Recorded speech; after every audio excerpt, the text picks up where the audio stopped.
Easthampton, Massachusetts. We're at the Brookside Cemetery on Evergreen Avenue next to Nashwater Brook. And what do we see here?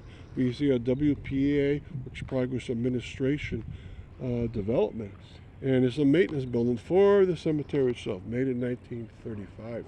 And so it has that look to it. It looks like other developments they made of similar sort. And look at the beautiful masonry. They put it on edges. They flatten the stones with machines, and then they put them in place. Gorgeous look. And the roof is a slate roof, and the chimney is also with the same look, and it goes around both sides. It's a maintenance building, so they store things in there, but they also keep some records. Now, it's right along the pond itself, which makes it incredible look.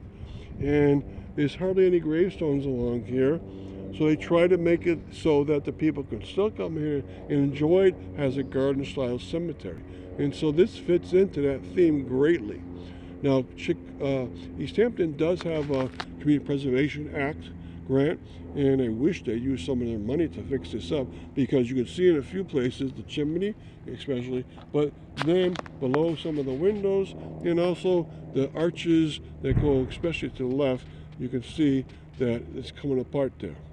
And a good grant money would fix up all that and much more, and be more enjoyable to the public. And you want to always maintain a gorgeous look in such a cemetery. That's the reason why it was built. And we're gonna do a small sweep to each side to see how nice it was on each side. A big evergreen tree to the left-hand side with the pond just beyond, right? And then towards the right-hand side, still no stones. And they're trying just to make it look beautiful here on purpose, because that was the intent.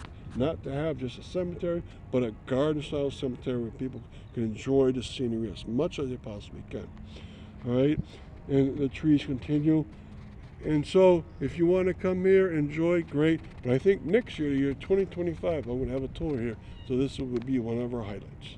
Thank you.